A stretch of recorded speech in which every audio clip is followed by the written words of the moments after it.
Hello from Portland. I've been talking a lot about marriage this week, mainly from a political and philosophical perspective, and it occurred to me I should probably give a little more of my own personal story when it comes to marriage. Depending on how you count, Chris and I will have been married for 10 years this June. I've mentioned before that we're kind of married in some places and not married in others. For those of you outside the United States, it may help to understand here each state decides the laws about marriage and who can get married and how old you have to be and whether you can marry your cousins and all that kind of stuff. So as you might expect, a lot of states don't recognize gay marriages. A few states do. 9 states and the District of Columbia recognize gay marriages. The state I am from, Texas, which is where Chris and I met, does not. But we had what we consider our wedding in Texas because that's where we lived in 2003, which is when we decided to get married. So we had a big ceremony. I was kind of determined that if we were going to have a wedding, it was going to be just like anybody else's wedding, right down to the stress and the running around and the fancy clothes and the minister and the cocktails and everything else. The ceremony in Texas had no legal effect whatsoever. Texas does not recognize any kind of relationship between 2 men or 2 women, unless you want to form a corporation, which in Texas is sacred, but gay marriages are not. Then in 2008, the California Supreme Court held that California had to recognize gay marriages, and we happened to be in California that August visiting my best friend. We decided to go down to the courthouse and have a civil wedding ceremony, and it was very nice. It was a much smaller thing. My friend was our witness. Carter got to be there. Carter was very excited.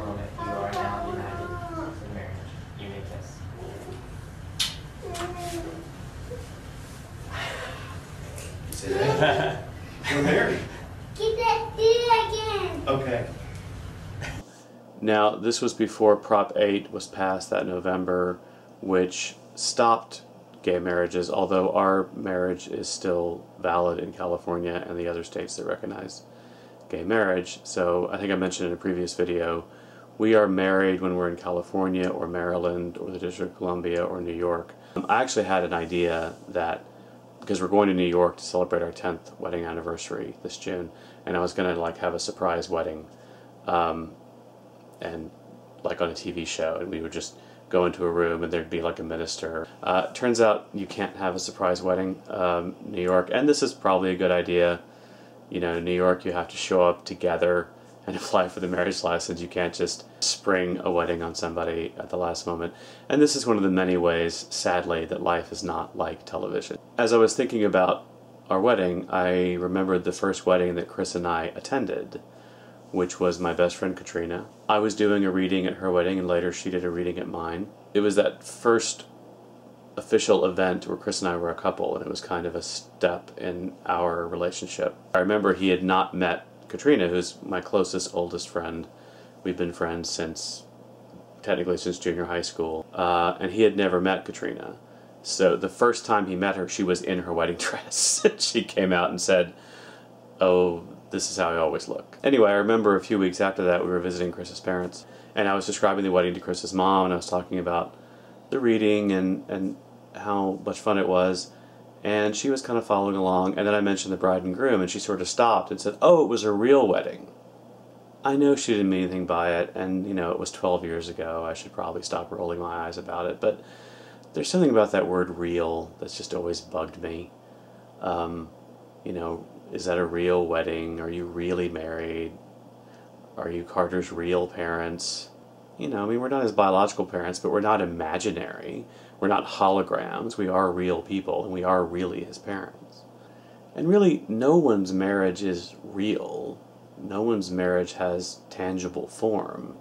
All marriages are really just made of words. They're made of promises and intentions, and they're only as strong as the people who make them and the people around them who bear witness.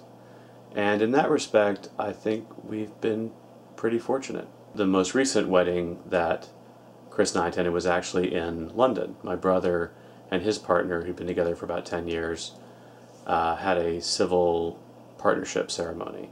And we were there to kind of bear witness to the love and the commitment that my brother and his partner had, which is wonderful.